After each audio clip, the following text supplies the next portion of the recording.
Our voices were heard, said Russell Westbrook of the Houston Rockets after the 2-day-long NBA strike. The strike began after the Milwaukee Bucks decided not to play the 5th game in its first-round series. The choice to strike was to bring light to the shooting of a 29-year-old black father, Jacob Blake, in Kenosha, Wisconsin. Blake was shot in the back 7 times by Kenosha police officer Rustin Shesky. The Milwaukee team shared a statement on the situation. We'll come up with a statement now. Our team statement, the past 4 months have shed a light on the ongoing racial injustices facing our African American community. Citizens around the country have used their voices and platforms to speak out against these wrongdoings. Over the last few days in our home state of Wisconsin, we've seen the horrendous video of Jacob Blake being shot in the back 7 times by a police officer in Kenosha, and the additional shooting of protesters. Despite the overwhelming plea for change, there has been no action, so our focus today cannot be on basketball. When we take the court and represent Milwaukee and Wisconsin, we are expected to play at a high level, give maximum effort, and hold each other accountable. We hold ourselves to that standard, and in this moment, we are demanding the same from lawmakers and law enforcement. We are calling for justice for Jacob Blake and demand the officers be held accountable. For this to occur, it is imperative for the Wisconsin State Legislature to reconvene after months of inaction and take up meaningful measures to address issues of police accountability, brutality, and criminal justice reform. We encourage all citizens to educate themselves, take peaceful and responsible action, and remember to vote on November 3rd on behalf of the Milwaukee Bucks. The strike triggered many emotions across the sports world, with many athletes taking to social media to show their support.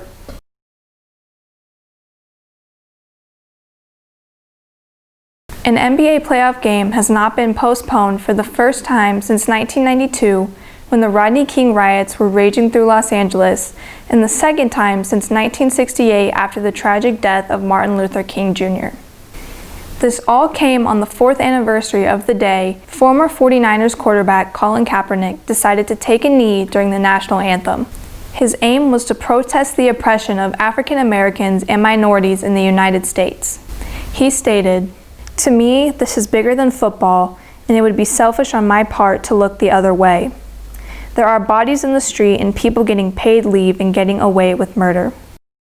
Today, many athletes continue to be major advocates for change, with many fighting for police reform and demanding accountability for the deaths of George Floyd, Breonna Taylor, and many more. Numerous athletes have been called uneducated and advised that they just focus on the field or the court instead of political issues. President Trump accused the NBA of becoming a political organization. For years, many players like LeBron James, Chris Paul, and many other professional athletes have called for social change. A lot of Americans have agreed, yet black men, women, and children are still being shot by police. As of August 30th, 2020, 661 Americans have been shot by police officers, with 123 of them being black. The rate of fatal police shootings among black Americans were much higher than any other ethnicity in the United States, with 31 fatal shootings per every million.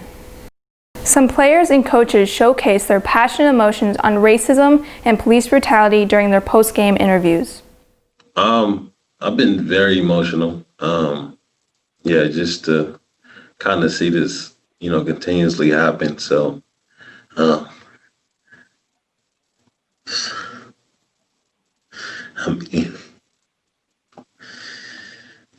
it was a long day for me, so I kind of wasn't there mentally, but we'll be all right.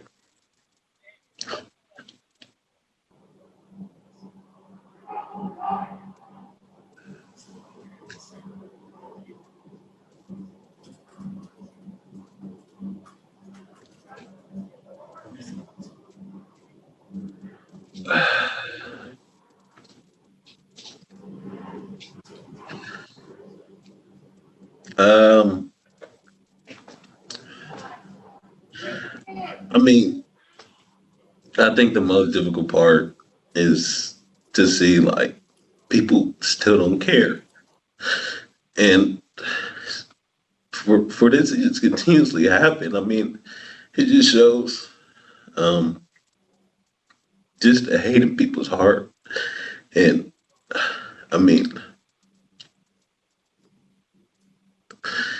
that just sucks, you know? And being a black man in America, it's not easy, so. They're spewing this fear, right? Like, all you hear is Donald Trump and all of them talking about fear. We're the ones getting killed. We're the ones getting shot.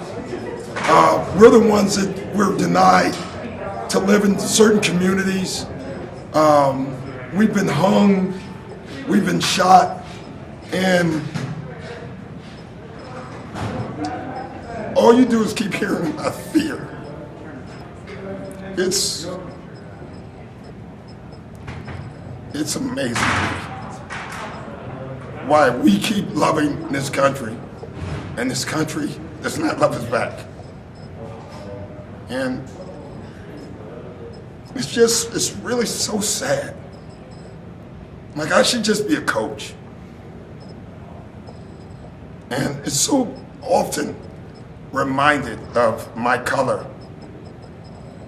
You know, it's just really sad. We gotta do better. What white father has to give his son a talk about being careful if you get pulled over? It's just ridiculous. And it just keeps going. There's no charges. Breonna Taylor, no charges, nothing. All we're asking is you live up to the Constitution. That's all we're asking for everybody, for everyone. 75% of the players in the NBA are black. We buy tickets to their games, we buy their merchandise, and we even bet on them. We only seem to care about these athletes when they can do something for us, like win us a game. We need to remember that they are not just athletes or just our entertainment, but they are also human beings. Human beings that are entitled to their own opinions on their rights. Several of these athletes come from a life of poverty. They have witnessed oppression and systematic racism firsthand. They worked hard to make a better life for themselves. Their opinions should outweigh ours. As a society, we need to stop and listen, because the fight for change is not over. A thought-provoking quote that remains relevant on racial issues in the United States comes from the movie Boys in the Hood, released in 1991. The movie follows the lives of young black men living in South Central Los Angeles. Either they don't know, don't show, or don't care about what's going on in the hood.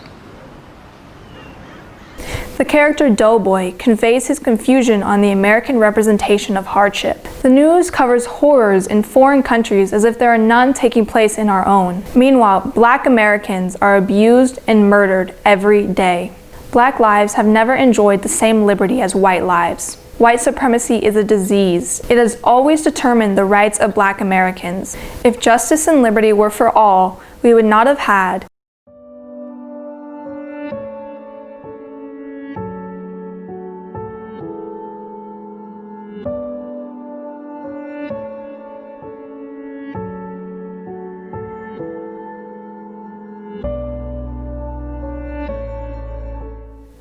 America owes black Americans for all the lies, false promises, and the barriers we have created to stop them from achieving true justice and liberty.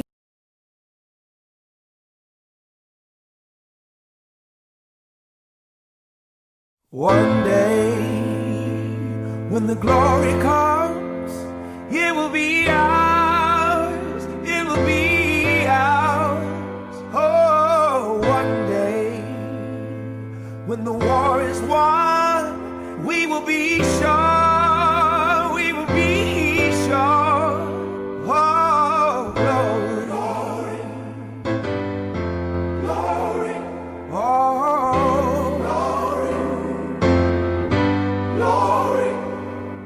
Hands to the heavens, no man, no weapon formed against, yes, glory is destined. Everyday women and men become legends. Sins that go against our skin become blessings. The movement is a rhythm to us. Freedom is like religion to us. Justice is juxtapositioning us. Justice for all just ain't specific enough. One son died, his spirit is revisiting us. True and living in us. Resistance is us. That's why Rosa sat on the bus.